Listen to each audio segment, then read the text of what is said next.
right. Thank you all for coming. Myself is Detective Tamela Skaggs, T-A-M-E-L-A-S-K-A-G-G-S. Behind me is Buckeye Police Department Chief Larry Hall, L-A-R-R-Y-H-A-L-L, and Supervisory Special Agent with the FBI, Lance Leising, L-A-N-C-E-L-E-I-S-I-N-G.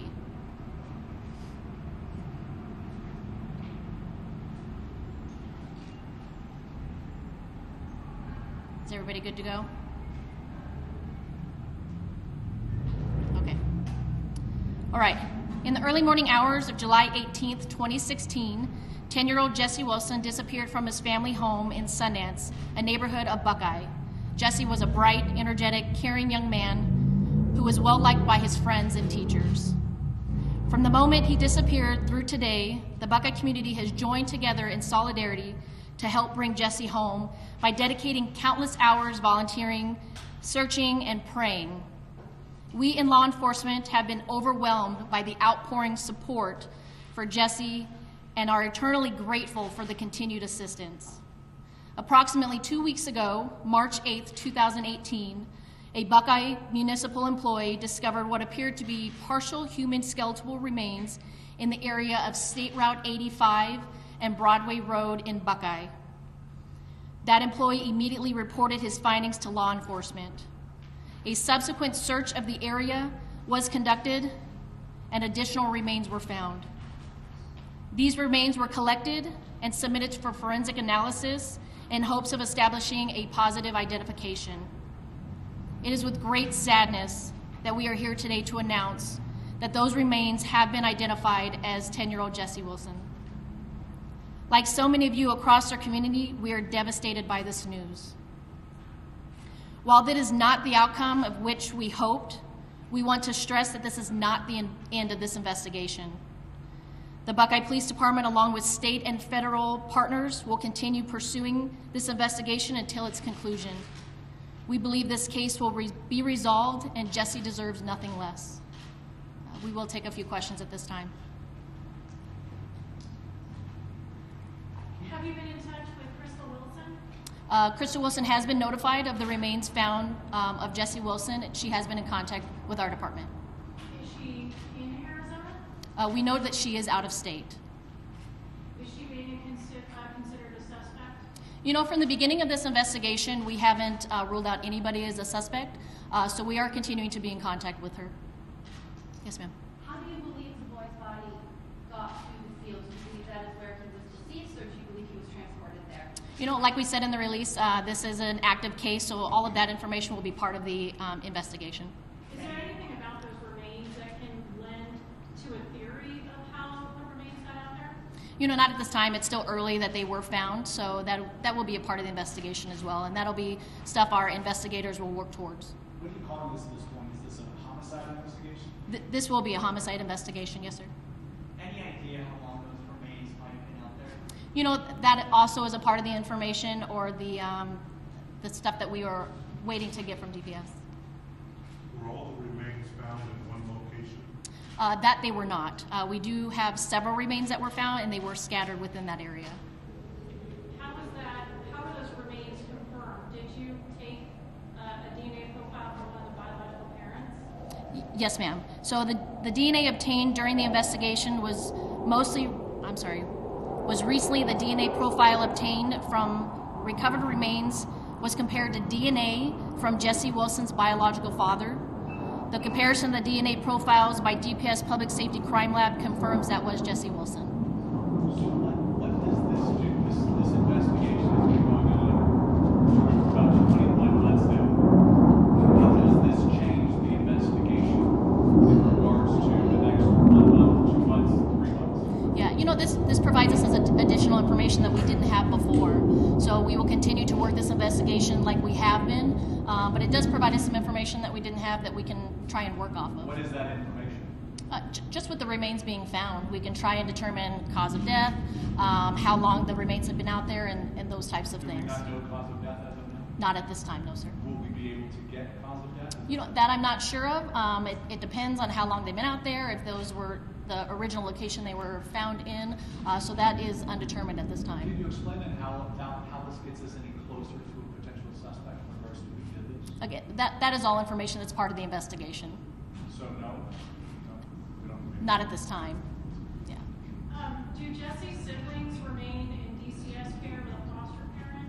Yes, ma'am. They're not with Crystal Wilson? No, ma'am. Can you speak a little bit about what leads you to believe this is a homicide investigation at this point? I mean, it's a dead body. It's remains that were found. So anytime we have a case with a dead body, we will investigate that as a homicide. Speaking of the investigations, does this increase or decrease the amount of investigators that are assigned to this? I believe it keeps it the same. We do have a lead detective involved in this case, so he will continue to go forward with the information provided with the remains. Are you able to speak to how Crystal took the news that Jesse's remains were found? I don't have that information. I apologize. Are you confident that you will solve this case? We are confident that we will solve this case, and we will take this information and go forward with it. We want justice in this case, and we need Jesse to have justice in this case. Is there anything you can reveal now about the condition of the remains of the bones that were found? Any tips about how long, were they exposed? Any information like that? Like I said before, that is all information that will be a part of the investigation. We don't know at this time how long they have been out there and the condition of them. That's also information I don't have. Did you have something?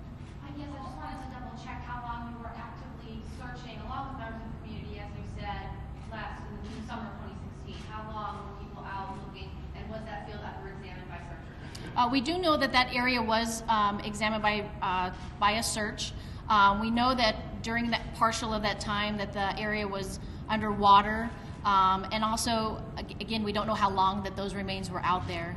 There is the weather that we have to consider, landscape, animal activity, all those things that come into play with that specific desert area. Has Crystal Wilson been interviewed again about this case? That I don't have information on. I know that she was notified in regards to the remains being found. But she's technically next of kin. Correct. Does law enforcement plan to have an interview with her, a formal interview? I'm assuming that will be a part of the investigation. Any scientific foul play with those remains? You know it's early, but any sense of foul play? Yeah, and again, because we don't know the cause of death, we don't have that information right now. What type of resources are you getting from the FBI? Sure. I just have one more question. What do we know about the father of this child? He's notified, right? Yeah, you know, he came forward in the days that we were able to locate the remains, and he provided his DNA so we could test that DNA with the remains that were found. He is here, okay? I don't have that information on his particulars or where he lives. Sir? The question was about what types of FBI resources. Before I answer that, cases like this are really tough on the community, obviously tough on family and friends of the victim, tough on the investigators as well. So we just want to start off by saying that the FBI's thoughts and prayers are definitely with the community, everybody affected by this case. We stand by Buckeye Police Department in seeking justice for Jesse, and we'll continue to be there for them. In this case, the FBI is an assist role. Buckeye Police Department is the lead investigative agency, and they'll remain that way. But we provide a lot of resources from a lot of different venues. Investigative venues in the form of additional interviewers, investigative strategy discussions, some expert analysis of evidence obtained. We also help with searching resources on those months, weeks after Jesse went missing. We provided hundreds of bodies to help with searching, both at residences as well as in the general search area, that large search area. We also provided analytical resources in the forms of many analysis of all types of evidence that was found. So we'll continue to assist Buckeye with this case and continue to search for justice for Jesse. Just so I'm clear, you said you can't rule anybody out, but at least internally, have you guys named anyone a person of interest, a suspect, or at this point, it could be anybody? Yeah, not at this time, sir. Yeah.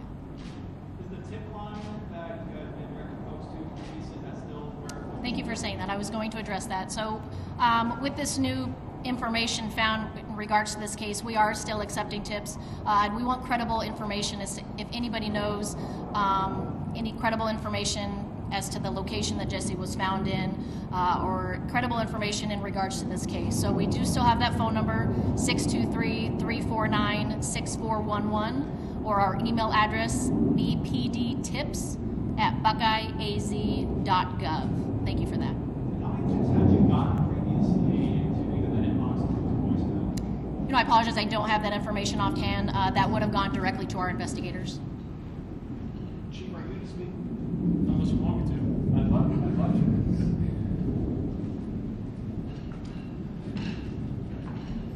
You know, I don't know where to start with this other than the worst possible outcome that we could have experienced, we did experience. Naturally, our community, the family, our police department and law enforcement partners wanted to find him alive. And so unfortunately today we have this announcement that is definitely impacting our community, impacting our officers, impacting the investigators. And it's the worst outcome that we could possibly imagine. So. Just to get a little bit more clarification, I know I kind of already asked this. I'm trying to figure out how this gets us closer to closing this case and identifying a suspect. Okay, but I can't give you the answer on that because it's still an ongoing investigation and there's investigative measures that we use that we can't bring to light just yet. When this does get solved, and I'm confident in our investigators, I thank the FBI for our partnership, and I'm very comfortable with the direction the investigation's going. We got great investigators on this case, and I am extremely confident that this is going to get solved. Chief, obviously there's no arrest, but what's it like for you personally to at least get to this point where you know where it's going to I wish I could say it's closure, but it's not, because we haven't found the person responsible. But I do believe there's a lot less questions that we're asking ourselves. And there's a lot less questions that the community is asking right now related to where is he. I do believe that, you know, when you have a 10-year-old missing boy disappear, that people want answers, the community wants answers, and hopefully we did get those today. But the larger question is what happened. And I think we're going to get to the bottom of that, because things like this we don't let sit. And these things we thoroughly investigate. And that's where I believe that we'll have closure when the investigation's over. The area where, How does this investigation intensify now that we have a confirmation of those remains? It gives us, again, it gives us a body. You know, I think the county attorney will tell you that some of the difficult cases to close are no-body homicide investigations. In this case, we do have a body. I do believe it brings us a little closer. was this the area that was searched originally, where his body was found? Yeah, as stated earlier, that area is a runoff for State Route 85 for irrigation flooding. And we believe at that time that area was underwater. We walked that area with hundreds of civilians, citizens of our community that came out. We did it with law enforcement. We did it with cadaver dogs. And it made sense that the cadaver dogs wouldn't hit in that area because the area was underwater. It's really difficult to determine exactly where he was located, because as time goes by, decomposition, and we all know Arizona is not good, or our friend with decomposition. And as time went by, you know, that body just, you know, ended up all over the desert area out there. Chief, did the remains provide any information aside from the fact that we now know that it's Jesse? Well, yeah, we were able to verify that body was him based upon the skeletal remains there. Aside from that, did it provide any additional information? No, not in anything else than what Detective Skaggs touched on earlier, which is still under investigation. Sorry, Kevin. So we're just going to wrap it up. If anybody doesn't have we have no more questions. What are sort of the odds that you do think maybe there wasn't any foul play? I mean, to have a body so far from someone's home who was missing for so long, you know, is there any chance that this isn't a homicide? Yeah, we'll be able to determine that as time goes by, but we're pretty confident with the direction we're going right now. Chief, do you have any final message for the community that's date, almost 2 years now. Do you have any message for them that this will not get forgotten, that you guys are going to tackle every lead and try to wrap this up? Just what I stated earlier. We are going to continue our investigation. We will get closure on this. At the same token, I'd like to thank the community because hundreds and hundreds of volunteers came out to help us search. This is a community's worst nightmare, as I said earlier in the investigation, year and a half ago. It's a police department's worst nightmare to have a missing boy in the community, and we're not able to find him. But I do know the community came together. The amount of support from our law enforcement partners, people that are trying to do the right thing out here, people that took up their own time to come out here and search. Thank you. You know, that's all we can put out to them is thank you for helping us. And again, it's the worst outcome that we could have possibly imagined. And our detectives are going to continue to push forward. And we will have closure. Thank you for everybody for coming. We'll keep you updated as time goes by. Thank you.